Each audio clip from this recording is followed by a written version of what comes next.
So now we've come to the sciencey portion of channel 10 Million News with celebrity news anchor Maximus Awesome, where we're going to talk about ringworm. Yuck.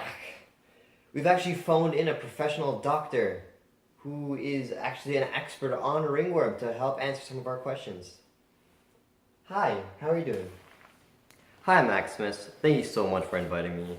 So what are your questions about ringworm? So, to start off, what is ringworm?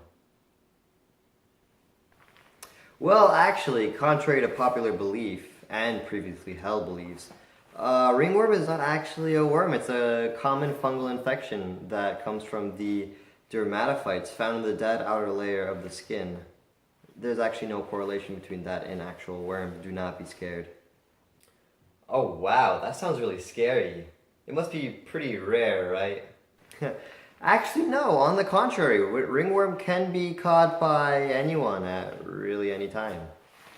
Ha! Surely that can't include celebrity news anchor Maximus Awesome too, right? I'm probably safe, right?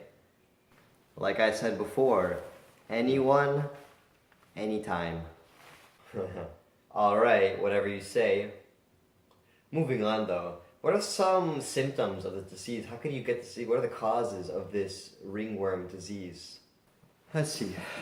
As far as symptoms go, they can go from the darkening of skin, fissures, flakiness, peeling, red rashes, scaly patches, hair loss, itchy scalp, as seen in the picture shown to you. Lastly, at an integumentary standpoint, it affects the keratinized portion of the skin, hair, and the nails at the upper epidermis, produces patchy scaling and an inflammatory response. Oh my god! This is getting worse and worse! How the heck do you even diagnose this thing? It's actually not as bad as it seems, you know. I've been really hyping it up, but it's not that scary. Do not get paranoid.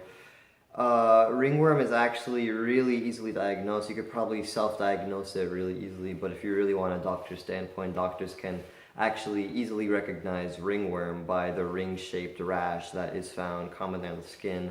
They'll probably also take a skin sample to use in a number of different tests, from a potassium hydroxide preparation to the Woods lead exams or fungal cultures. They basically just take a portion of your skin, very small amount. They put it on one of these tests to see if they can detect the fungus through either microscopes or through lights. It's actually really interesting. You're really not going to have any trouble at all if you unfortunately do have it.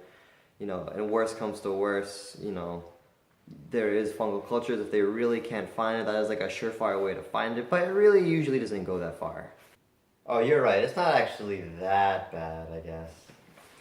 Yeah, and additionally, the treatment for ringworm is actually really simple and easy. They're really just creams or pills. They're called topical antifungal medications, you know, antifungal pills. You know, an example would be like Turbifine or, you know, Griseofulvin. Really, they're really quick. You know, you might have to end up taking antibiotics though if you don't realize you have one or if you ignore it, because if it goes on for too long, it might get a little dangerous. Nothing fatal.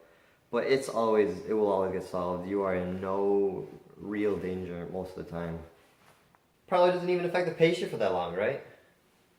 No, actually ringworm is really quickly to pass through. I mean, the ringworm of the skin usually is resolved after like 2 or 3 weeks of treatment of the cream or the pills.